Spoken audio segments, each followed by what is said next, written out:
Hello lovelies, welcome back to my channel. So in today's video will be on this milkmaid corset basque dress. If this is what you're interested in, let's go ahead and make justice to this style.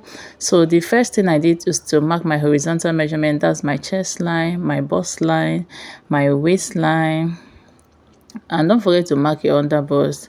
So I'll go ahead and mark the waistline. From there, I'm going to add 5 inches to it so that we'll be able to get this back waistline.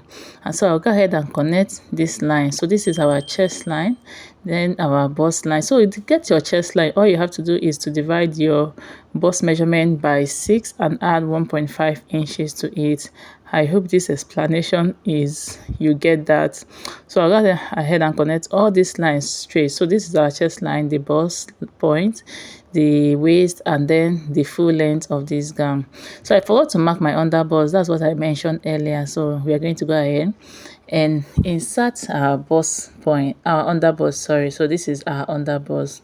So once we are done marking this, the next thing we are going to be marking is shoulder measurement divided by 2.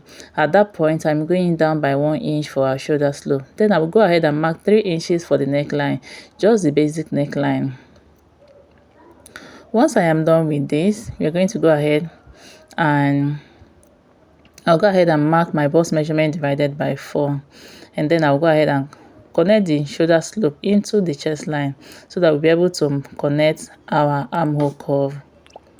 So if you have this ruler, once you use this ruler and you place it, it's going to give you that perfect armhole curve. So once we are done with that, at this point from the bust line, I'm coming up by 1 inch. So I'll just make that mark there. Don't forget that. Then I'll measure the difference between the bust point and the under bust. Whatever I have there, from the under bust, I'll go up and mark that. So what I have there is about 3 inches. So I made a point there. So once we are done with that, I'm going to go ahead and mark my bust span measurement, half of my bust span measurement. That's my nipple to nipple divided by 2. So I'll mark it at the bust point, the under bust, the waistline, and the length of this style. I'll go ahead and connect these points that we just marked. If you have any question, please do where to leave it in the comment section. So at the waistline, I'm going to go take half inch on both sides for our dart.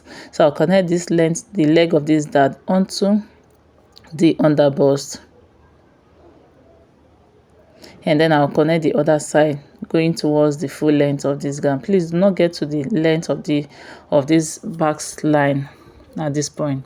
So this is what we have at this point. So from that 1 inch that we marked earlier, I'll go in by half of an inch. You can see what we have at that point. So I'll go ahead and use my curve to connect it to the under bust. Just try to get a perfect curve at this point. So this is what we have. So I'll go ahead and measure this point, the shoulder to the bust point. I'll measure it, and whatever I have there, I'll divide it into 2. I'll make a point there.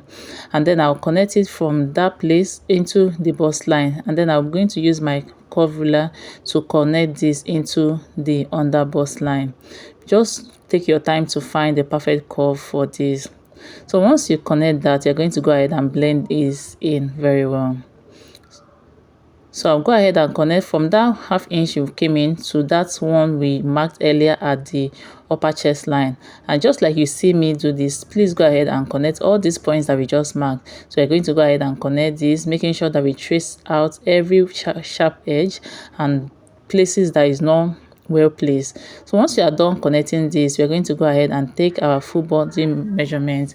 So we already mark our bust measurement divided by 4. I'll go ahead and mark my under bust measurement divided by 4, and then my waist measurement divided by 4. I'll make a point there. I'll measure what I have for my dart, and I'll go ahead and replace it. I will also, then from there, I'll go ahead and connect into that 5 inches for our back waistline. You can use your straight side of the ruler to do this, or you can just do what you have here. So this is what we have at this point. So I'll go ahead and connect the seam line measurement that we took, and this is what we have. So I'll go ahead and divide this cup because I want it to, we are going to be doing a slash and spread method. So I want my cup to have like 4 slashes, if you can do more than. So I divided what I have in that cup into 4, and then I'll go ahead and mark the lines. So I have this, I'll go ahead and label it 1, 2, 3 and 4, so that we'll know where each piece is going to be by the time we cut this out. So for the strap of this fabric of this gown, you know it's going to have a strap, so I'll go ahead and connect it into the neckline just like you see me do. But when you want to cut it out, just make sure that this strap is long enough for you to tie it at the back of your neck.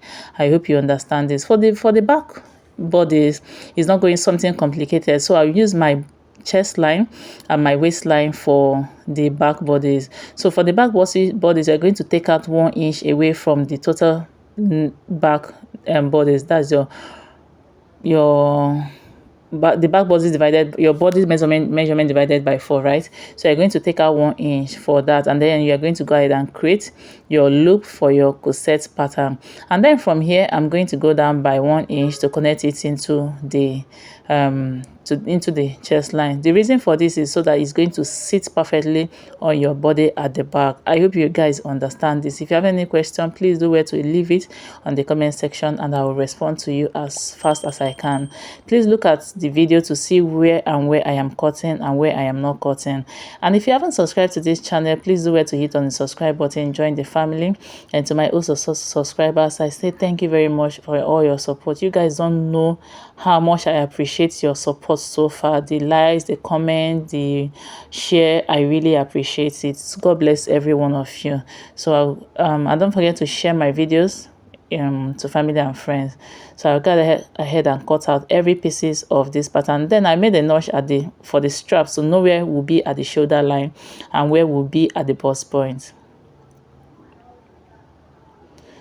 So guys, once we are done with that, I'm going ahead and slash this cup area that we have. So remember we marked 4 places, so I'll go ahead and slash it open, and then I'll bring another fabric. So we are going to go ahead and place it on another fabric, and I am placing a 1 inch space in between each of them. You don't want to do too much so that it doesn't look off. So I'm just doing 1 inch in between each of them, and you're going to be adding about 1.5 inches at the upper side, so that you'll be able to create a channel, a case to attach your rope. That if you look at the style, you understand what I'm trying to say. Then I added 1/2 inch all around, so that we'll be able to use it to attach it to the waist, to the bodies.